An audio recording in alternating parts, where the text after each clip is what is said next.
Film की शुरुआत में हम 3 बच्चों को मैदान में खेलते हुए देखते हैं, जिनके नाम हैं वाती, ड्राजत और कार्ता। अब खेलते खेलते शाम हो गई थी, जिसके लिए वाती अब बाकियों को लौटने की बात कहती है, क्योंकि शाम के समय गांव के लोगों ने बच्चों को बाहर रहने से मना कर रखा है, क्योंकि इस समय शैतान चारों तरफ घूमते हैं। लेकिन वे दोनों ही वाती की कोई बात नहीं सुनते हैं, इसलिए वाती अकेली ही वहाँ से जाने लगती है। अब खेलते खेलते उनकी एक स्टिक जंगल में जाकर गिर जाती है, इसलिए उस स्टिक को लाने के लिए कार्ता वहाँ जाता है। तभी अचानक स्टिक गड्ढे में गिर जाती है, जिसके बाद वह जब गड्ढे के अंदर हाथ डालकर स्टिक को निकालने की कोशिश करता है, ठीक तभी कोई उसके हाथ को पकड़कर खींचने लगता है, जिससे वह बहुत डर जाता है और चिल्लाने लगता है। दूसरी ओर उसी समय वाती को कोई ईविल वॉयस अपने पास बुलाने लगती है। ठीक तभी कोई ईविल एनर्जी उसे खींच कर ले जाने लगती है, जिससे वह चिल्लाती है। अब उसकी चीख सुनकर ड्राजत उसे जंगल के अंदर ढूंढना शुरू कर देता है और इधर कार्ता बहुत मुश्किल से अपने हाथ को गड्ढे से बाहर निकाल लेता है, लेकिन उसकी एक उंगली कट गई थी, जिससे वह बहुत डर जाता है और दर्द से रोने लगता है, जिसके साथ ही सीन कट हो जाता है।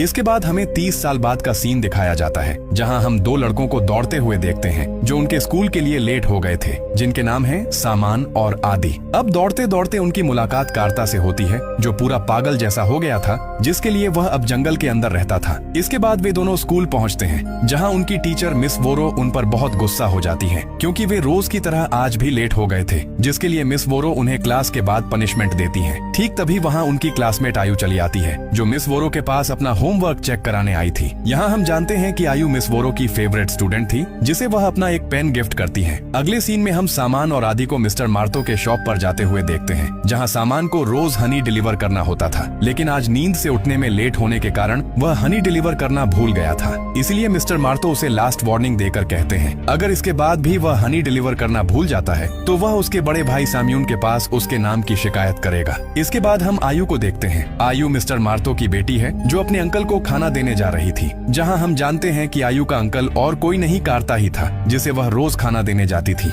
इसके बाद वह जब कार्ता के पास पहुंच जाती है, वहां कार्ता आयु को देखकर जल्दी से यहां से चले जाने को कहता है, क्योंकि शाम हो रही थी और शाम के समय बाहर निकलना गाँव में मना था।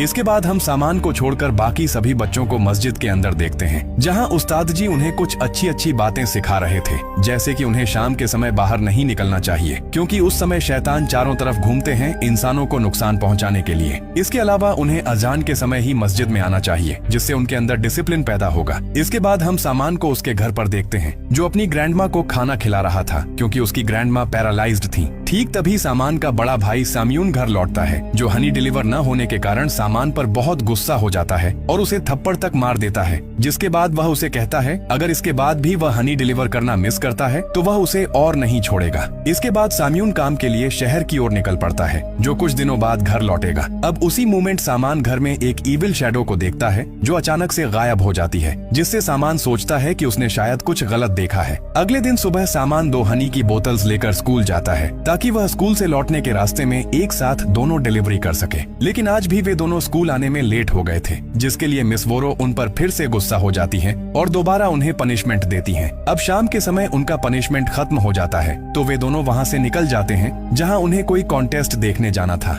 इसलिए वे एक वैन ड्राइवर से लिफ्ट मांगकर वैन में जाने लगते हैं। दूसरी ओर उसी मोमेंट हम कार्ता को देखते हैं, जो जंगल के अंदर लकड़ियां इकट्ठा कर रहा था। ठीक तभी उसे थोड़ा अजीब फील होता है, इसलिए वह आसमान की तरफ देखता है, जो लाल हो गया था और साथ में अजीब तरह की हवा भी चल रही थी। और ठीक ऐसा ही उसने आज से 30 साल पहले फील किया था, मतलब मूवी की शुरुआत में हमने जिस घटना को देखा था। इधर रास्ते में जाते जाते सामान और आदि मिस वोरो के बारे में बात करने लगते हैं कि मिस वोरो बिल्कुल भी अच्छी नहीं है, वह हर समय उन्हीं पर गुस्सा होती है और उन्हें पनिशमेंट देती है। यह कहने के बाद सामान कहता है बहुत अच्छा होगा अगर मिस वोरो मर जाए, जो सुनकर वैन ड्राइवर बहुत गुस्सा हो जाता है और उसे कहता है इस तरह की बातें बोलना उसे बिल्कुल भी नहीं चाहिए। अब उसी मोमेंट हम मिस वोरो को देखते हैं, जो अपने घर पर थी। ठीक तभी उनके घर में कुछ पैरानॉर्मल एक्टिविटी शुरू हो जाती है, जिसके कारण उनके घर का मेन दरवाजा बार बार अपने आप ही खुल रहा था, इसलिए मजबूर होकर वह जब दरवाजे को लॉक कर देती है, ठीक तभी हम उनके पीछे एक ईविल जिन को देखते हैं, जो उन्हें हॉन्ट करता है, फिर उन्हें पॉजेस करके मार देता है,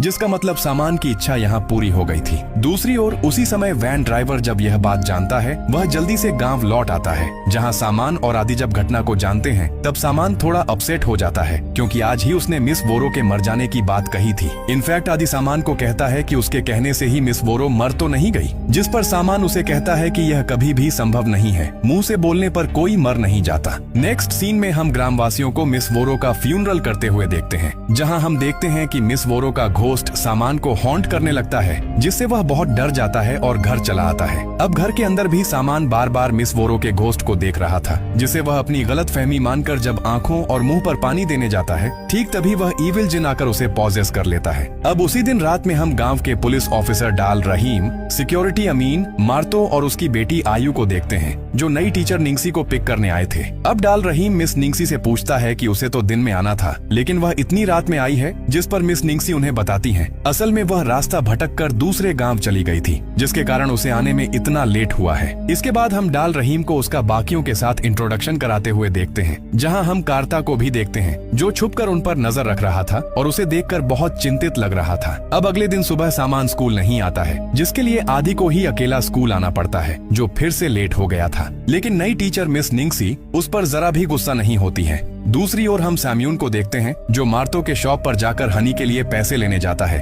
जहां वह जानता है कि सामान ने तो हनी डिलीवरी ही नहीं की। अब यह बात सुनकर सैम्यून बहुत गुस्सा हो जाता है और गुस्से में घर जाकर सामान की पिटाई करने लगता है। लेकिन सामान तो अब पॉजेस था, वह कहता है कि उसका भाई मर जाए। ये कहने के साथ ही वह ईविल जिन सैम्यून को हॉन्ट करने लगता है और ठीक तभी सामान एक शार्प नाइफ से सैम्यून को बार बार स्टैब करके मार देता है, जिसके बाद वह डाल रहीम के घर जाकर सारी मुर्गियों को मार देता है। बाद में वह मुर्गियों का खून बोतल्स के अंदर फिल करके मार्तो के पास दे आता है, जो देखकर मार्तो बहुत डर जाता है और उसे आवाज देने पर वह हंसते हंसते वहां से भाग जाता है। अगले दिन सुबह हम आयु को स्कूल के अंदर देखते हैं, जो बार बार मिस वोरो की प्रेजेंस फील कर रही थी, जहां क्लास के दौरान मिस वोरो का घोस्ट उसके पास बार बार आकर सामान का नाम ले रहा था, जिससे आयु बहुत डर जाती है और चिल्ला उठती है। इसके बाद आयु जब स्कूल से घर लौटती है, वहाँ उसके पिता डाल रहीम के साथ बात कर रहे थे, जहाँ वह डाल रहीम को बताते हैं कि सामान यहाँ आकर खून भरी कांच की बोतल दे गया है, जो सुनकर डाल रहीम कहते हैं कि उसकी मुर्गियों को तो उसी ने मारा है। इसके बाद वे सब मिलकर सामान के घर की ओर निकल पड़ते हैं, जिनके पीछे पीछे आदि और आयु भी चले आते हैं। अब सामान के घर पहुंचकर वे उसके बड़े भाई सैम्यून की डेड बॉडी को पड़ा हुआ देखते हैं, जो देखकर वे बहुत डर जाते हैं। इस पॉइंट पर आदि नदी के किनारे जाकर सामान को ढूंढ लेता है, जो क्रीपी स्माइल कर रहा था,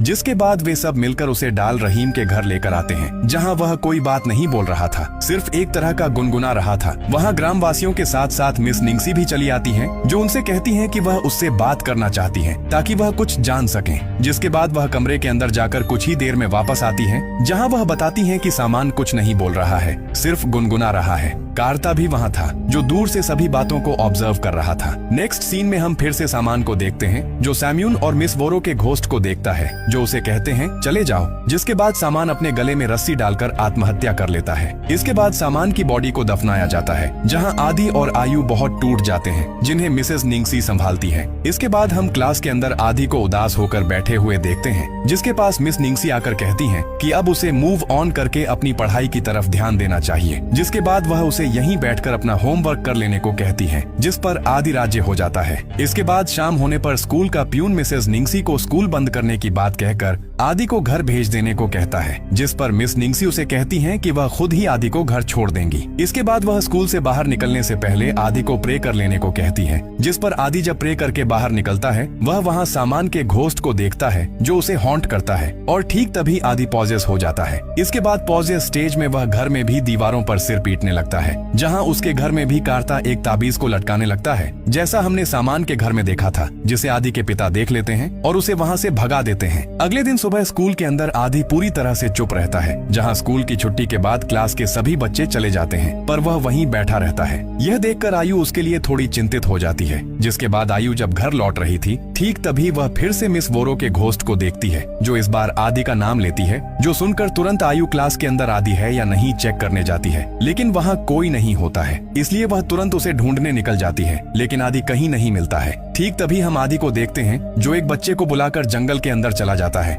जिसके बाद उन दोनों को पूरा गांव मिलकर ढूंढने की कोशिश करता है, लेकिन कोई उनका कोई पता नहीं लगा पाता है। अगले दिन सुबह क्लास के अंदर मिस निंगसी सभी बच्चों को कहती हैं कि स्कूल खत्म होने पर वे सब सीधे घर चले जाएं और घर जाकर प्रे करें ताकि आदि और उस बच्चे को ढूंढ लिया जाए। अब स्कूल खत्म होने पर आयु मिस निंगसी के पास आकर उन्हें एक ताबीज देती है, जैसा हमने कार्ता के पास देखा था, जिसे हाथ में लेते ही मिस निंगसी उसे नीचे फेंक देती है और पूछती है कि यह क्या है, जिसके जवाब में आयु उन्हें कहती है यह एक तरह का ताबीज है जिससे नेगेटिव एनर्जी इंसान से दूर रहती है। लेकिन मिस निंगसी यहाँ कहती हैं वह इन सब चीजों में विश्वास नहीं करती हैं और उसे भी इस तरह की चीजों में विश्वास नहीं करना चाहिए। ये कहने के बाद वह वहाँ से चली जाती है। अब उसी दिन शाम को हम डाल रहीम और उस्ताद जी को मस्जिद के अंदर आते हुए देखते हैं, जहाँ उन्हें उस लड़के की डेड बॉडी मिल जाती है जिसे आदि जंगल के अंदर ले गया था। दूसरी ओर मार्तो अपने घर में सामान की डेड बॉडी को देखता है जिसे ऑलरेडी दफना दिया गया था, लेकिन कोई उसकी डेड बॉडी को यहाँ रख गया है, जो देखकर मिस्टर मार्तो बहुत डर जाता है। इसके बाद हम आयु को देखते हैं जो घर लौटते समय आदि को देखती है जिसने एक कुत्ते को भयानक तरीके से मार दिया था। आयु को देखकर वह आयु को मारने के लिए उसके पीछे पड़ जाता है, इसलिए आयु अपनी जान बचाने के लिए वहाँ से भाग जाती है, जिसे डाल रहीम की वाइफ उसे अपने घर में ले जाकर छिपा देती है। लेकिन आदि घर के पीछे के दरवाजे से अंदर चला आता है और जब वह आयु को मारने ही वाला होता है, ठीक तभी अमीन वहाँ चला आता है जो आदि के सिर पर वार करके उसे बेहोश कर देता है। घटना के बाद वहाँ गांव के सब लोग चले आते हैं, साथ में उस्ताद जी भी वहाँ आकर कुछ दुआ पाठ करके उसे ठीक करने की कोशिश करते हैं, जिससे काम होता है और आदि वॉमिटिंग करके ठीक हो जाता है। दूसरी ओर हम उसी समय कार्ता को देखते हैं जो बहुत सारे ताबीज बना रहा था। ठीक तभी गाँव के सब लोग मिलकर आदि के बारे में बात करने लगते हैं, जिसमें अमीन कहता है कि उसने आदि को कब्रिस्तान की तरफ जाते हुए देखा था, इसलिए हो सकता है उसी ने सामान की डेड बॉडी को निकालकर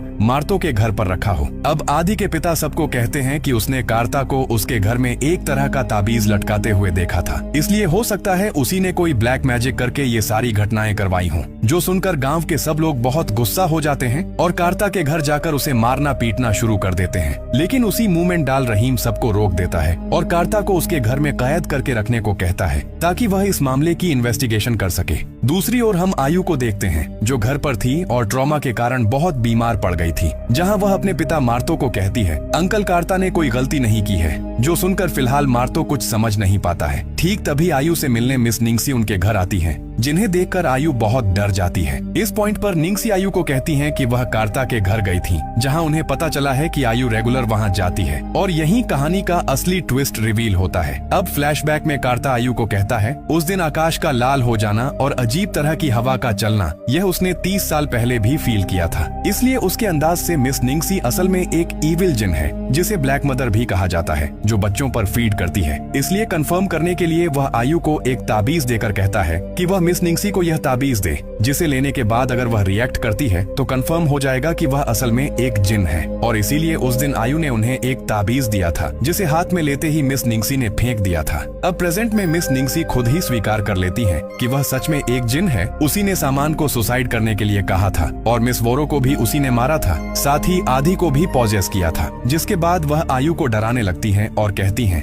आज से 30 साल पहले उसने कार्ता को भी हॉन्ट किया था। इसके अलावा आयु इन सब से दूर रहे, नहीं तो उसका हाल भी वैसा ही होगा जैसा आदि और सामान का हुआ है। इस पॉइंट पर हम यह भी जानते हैं कि मिस वोरो का घोस्ट, जिसे आयु बार बार देख रही थी, वह असल में उन्हें बचाने की कोशिश कर रहा था, लेकिन चूंकि यह जिन उससे भी ज्यादा पावरफुल थी, जिसके लिए वह ज्यादा कुछ नहीं कर पा रही थी। अब आयु उस जिन को ताबीज से डराने की कोशिश करती है, लेकिन जिन अब इतनी पावरफुल हो गई थी कि उस पर ताबीज का कोई भी असर नहीं हो रहा था। इसके बाद निंगसी वहाँ से चली जाती है तो आयु समझ जाती है कि आदि की जिंदगी खतरे में है, इसलिए वह तुरंत डाल रहीम के घर जाकर कार्ता को फरी करने जाती है, जो बहुत डर गया था। सिर्फ यही नहीं, अब वह अजान से भी डरने लगा था, इसलिए आयु उसे समझाती है कि उसे अजान और अल्लाह से डरने की जरूरत नहीं है, क्योंकि वह हमेशा हमारे साथ हैं और वही हमें मुसीबत से बचाएंगे। इसलिए उन दोनों को मिलकर आदि को बचाना होगा। जो सुनकर वह आयु को आदि को बचाने भेज देता है और खुद निंगसी के घर जाता है, जहाँ वह निंगसी को उसके असली रूप में देखता है, जो उसे वाती का रूप लेकर हॉन्ट करने लगती है। जिसका मतलब ये है कि 30 साल पहले जो घटना हुई थी, उन सब के पीछे इसी ईविल जिन का हाथ था। इसके अलावा रात में इस गांव में आने का कारण भी यही था। सीन फिर से फ्लैशबैक में जाता है, जहां हम जानते हैं कि 30 साल पहले उस दिन गांव वालों ने कार्ता को ढूंढ लिया था, लेकिन ड्राजत को उस जिन ने मार दिया था और वाती को भी पॉजेस करके उसे फीड करने के बाद उसे भी मार दिया था। इसके बाद प्रेजेंट में कार्ता वहां से भाग जाता है और उस जगह पर जाकर पेट्रोल डालकर आग लगाने जाता है जहां वह जिन रहती थी, लेकिन ठीक तभी वहां वाती का घोस्ट आकर उसे डराने लगता है। दूसरी ओर आयु नदी के किनारे जाकर आदि को देखती है, जिसे वह जिन पॉजेस करके उठाकर ले जाने की कोशिश कर रही थी। कार्ता अपने अपने डर को कंट्रोल करके अजान देने लगता है क्योंकि सुबह हो गई थी, जो सुनकर वह जिन कमजोर पड़ जाती है और वहाँ से भाग जाती है, जिसके कारण आदि फिर से ठीक हो जाता है, जिसे आयु बचा लेती है। इसके बाद मूवी के आखिरी सीन में हम एक दूसरे गांव में एक दूसरे बच्चे को देखते हैं, जिसे वह जिन अपने पास बुलाने लगती है और मूवी यहीं खत्म हो जाती है।